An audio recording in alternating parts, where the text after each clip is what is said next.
Hi, I'm Devin. And I'm Cayman. So far, we've discussed the legislative and executive branches of American government. That brings us to our final branch of government, the judicial branch. The judicial branch is established by Article 3, Section 1 of the Constitution and is the final judge in all cases involving laws of Congress, but is a little different from the other branches we've already discussed. This section of the Constitution only establishes one institution of the judicial branch, the Supreme Court. Since the Supreme Court is the only court specifically mentioned in Article 3, Section 1, there's a little wiggle room as to exactly what the judicial branch could look like. Congress is granted the power to create courts that are inferior to the Supreme Court, as well as establish a setup of the Supreme Court that is currently comprised of 8 associate judges and 1 Chief Justice for a total of 9 seats on the Supreme Court. The President holds the power of appointing Supreme Court justices. Because the justices do not have a time limit for their term in office, the nomination and confirmation by Congress becomes a very prominent and controversial event. This topic was debated inordinately during the 2016 election because it is likely that there will be several vacancies on the Supreme Court in the next 4 to 8 years. In fact, there was a vacancy in February of 2016 with the death of Justice Antonin Scalia.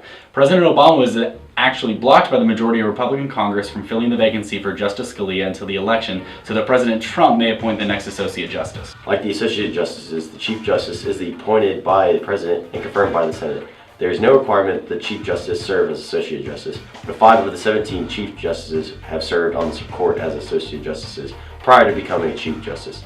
John G. Roberts Jr. is the current Chief Justice of the Supreme Court. So Judge Judy's on the Supreme Court, right? Nope, cut it. No, go to the quiz. I gotta explain something to him. So.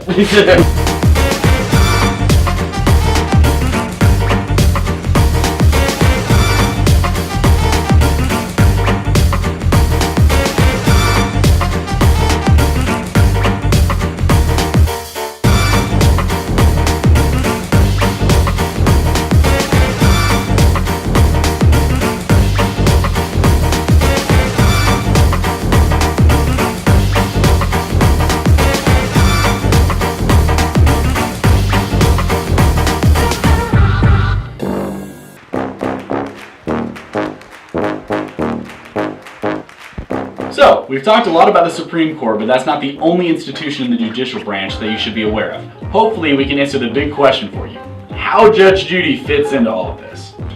Let's start by discussing smaller courts. In the United States, we have what's called a dual justice system. This means that there are different courts in both the state and federal level.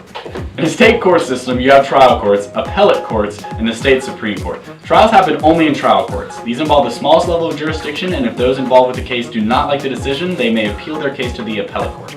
Once a case is moved to the appellate court, there is not another trial. Instead, is to simply review what happened at the trial court to check for error. Once a decision is reached at an appellate court, one may appeal to a court of final appeal, which is the Supreme Court of the state. Federal courts are a little different because the cases at this level involve some elements of federal law. Like the courts at the state level, there are 3 in the federal court system as well: the U.S. District Court, the Circuit Court of Appeals, and the U.S. Supreme Court that we talked about so much in the first half of this episode. In order for a case to reach the U.S. Supreme Court, the justices decide which cases they will hear. That's about 80 each year. The cases they choose usually address constitutional issues or federal law. The Supreme Court gets about 7,000 requests to hear cases per year. There are many cases that never reach this level. So, Judge Judy. Alright, since it's so important to you, Judge Judy was a real live judge in the 80s, but she's not acting as one on our show. None of the daytime TV judges have the kind of legal authority that judges in the judicial system have. Even though the cases are real in TV courtrooms, the producers often contact parties who have pending litigation in small claims court and offer them the opportunity to appear on TV instead. It's almost like a play. Huh. Well, what about the People's Court? Case dismissed.